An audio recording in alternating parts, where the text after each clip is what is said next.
An investigation revealed new results in 2006 that an innocent man known as Carlos de Luna was wrongfully convicted and executed in Texas in 1986. While many of us never have to deal with a situation involving the death penalty, there is always the possibility of a friend or family member that could be wrongfully accused of a crime that they did not commit. As a student enrolled in a law course, the death penalty is the ultimate and most permanent decision when it comes to law in a human being's life. The St. Louis Post-Dispatch reports that a University of Michigan law professor said, "There is no doubt that we have an innocent person, but if there was a forum where we could take these cases to trial, we would win hands down." The United States government should abolish the death penalty. It's time to address the issue of the death penalty and examining cases where people were wrongfully executed. Next, identifying why we continue to use the death penalty, and finally coming to a conclusion to prevent further executions in the United States.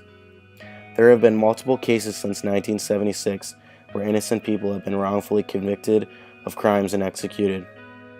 There have been 11 or so cases where the decision came into question after the defendant was killed. In 1976, Shuja Graham was wrongfully sentenced to die and shipped to San Quentin, California.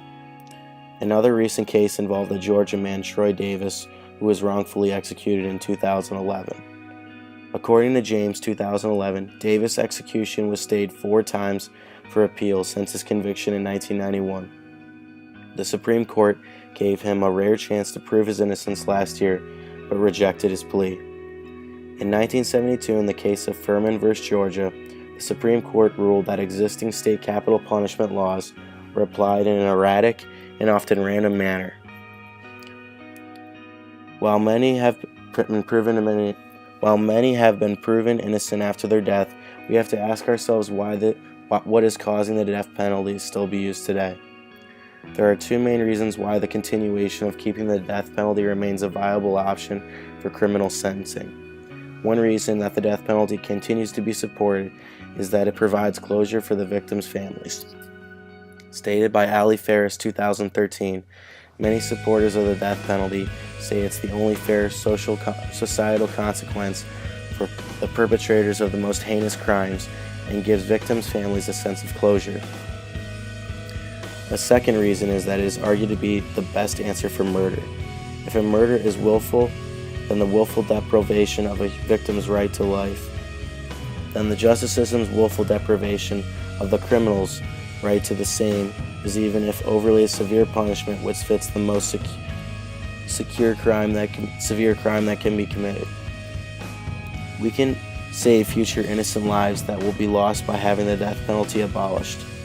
All we need to accomplish this is through our government. With so many, we must take immediate action to abolish the death penalty. With so many other pressing issues in the government, one way to push the agenda to get the death penalty abolished is by donating to your state coalition or by volunteering. According to Schroeder 2012, what you may not know is how working against the death penalty in your state can help save lives if you don't have the death penalty or repeal legislation pending at the time. Another way to abolish the death penalty is by contacting your state representative. In order to take action, you must first find your state representative. A good way to do this is by going to www.house.gov/representatives and from there find the representative of your area. Setting up a meeting or making a call is the best way to go. From there, you can get the full information on the death penalty and actions to further abolish it. Also, there have been people who have been retried or taken off death row. A mother who was due to be released from prison after spending 22 years on death row for allegedly brutally murdering her son is now facing retrial. It was discovered that a Phoenix police officer was found lying under oath. Another example is Freddie Pitts and Wilbert Lee, who were on death penalty together for 12 years.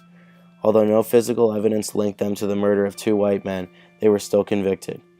Years later, a man confessed to the crime and they were pardoned by the governor of Florida. Another example was a man named James Kramer of Georgia. Kramer was sentenced to death for the alleged murder committed with 6 other individuals. After an investigation, it was revealed that evidence was destroyed, a witness lied under oath, and a different person later confessed to the murder. Today we have discussed the need to abolish the death penalty, first by examining the extent of the scope of the problem, next identifying the causes, before finally exploring realistic solutions to the end, the loss of innocent people who were wrongfully executed. As you can see, the U.S. government should abolish the death penalty. For as long as the death penalty has been legal, there have always been questionable cases where people have been wrongfully convicted and executed. It is a very immoral and unethical way to handle law. We must make the government abolish this form of punishment in our legal systems. The best source to get information on the death penalty is www.deathpenaltyinfo.org. From there you will be able to read up on the cases I presented and many more that have similar endings to them. The best way to take action is by finding out who your representative is and meeting or talking with them by phone. Also, contacting the National Coalition for the Abolishment of the Death Penalty is another route you can take.